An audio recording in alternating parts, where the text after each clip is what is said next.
హైదరాబాదులో కూడా తెలంగాణ బిడ్డలకు రిజర్వేషన్ ఇవ్వాలా. కాంగ్రెస్ మేనిఫెస్టో పెట్టింది 70%. 7 జోన్లు అవసరం అంటారా సార్ తెలంగాణకు? 2 జోన్లు ఉంటే 4 చేసుకోవాలా, 10 జిల్లాలు అంటే 20 జిల్లాలు చేసుకోవాలా. 33 జిల్లాలు చేసినావు, ఏ ఉద్యోగాలే ఎవరి కోసం చేసినావు? నీ సంపద పెంచుకోవడం కోసం, రియల్ ఎస్టేట్ రంగాన్ని పెంచడం కోసం చేసినావు. అంటే ఇప్పుడు ఇవాళ ఈ పెరిగిన డబ్బంతా ఎవరి దగ్గర ఉంది? రాజకీయ నాయకుల కాడ ఉంది, రియల్ ఎస్టేట్ వ్యాపారుల కాడ ఉంది. కానీ సామాన్యుడికి, కొత్త జిల్లాల వల్ల సామాన్యుడికి ఏం జరిగింది? ఉద్యోగం రాలా, అటెండర్ ఉద్యోగం రాలా. మరి ఎవరికి సామాన్యుడికి న్యాయం జరిగినటువంటి జిల్లాల వ్యవస్థ ఎందుకు? ఈ వ్యవస్థలను ఎవరికోసం సృష్టించినావు?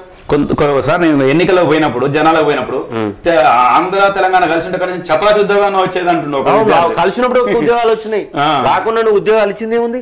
నియామకాలం కోసం ఏర్పడిన రాష్ట్రంలో నియామకాలు అనేవి 0 చేసి పడేసినావు.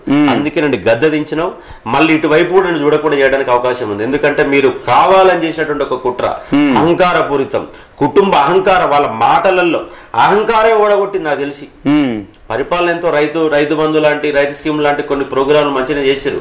గ్రామీణ ప్రాంత విద్యాలు కొన్ని అంశాలు బాగానే ఉన్నాయి. కానీ మీ అహంకారమే మిమ్మల్ని దించింది. నిరుద్యోగుల వ్యతిరేక మాటలే, మీరు మాట్లాడిన మాటలే దించారు.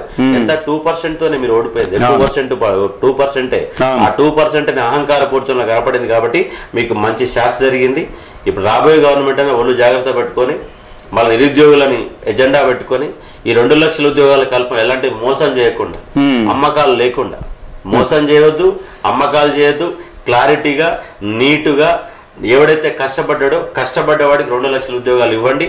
ప్రైవేట్ రంగంలో ఇవాళ 30 లక్షల మంది నిరుద్యోగులను ఉపాధి కల్పన కేంద్రాలు ఏర్పాటు చేయండి, స్కిల్ డెవలప్మెంట్ ప్రోగ్రాంలు ఏర్పాటు చేయండి. హైదరాబాద్లో కొన్ని కేటగిరీ ఆఫ్ సెక్టర్, ఉదాహరణకి ఇప్పుడు అటెండర్ ఉండే, అటెండర్ కూడా తెలంగాణ పనికి వస్తలేరా? స్వీపర్ ఉద్యోగాలకు తెలంగాణ వాళ్ళు పనికిరారా?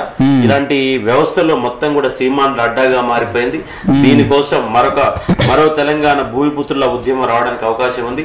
కంపల్సరీ చేసి తీరుతాం. హైదరాబాద్ ఎవడబ్బా సొత్తు కాదు, తెలంగాణ బిడ్డల సొత్తు. తెలంగాణకి ఉద్యోగాలు రావాల్సిందని చెప్పేసి ఘంటాపదంగా చెప్తుంది.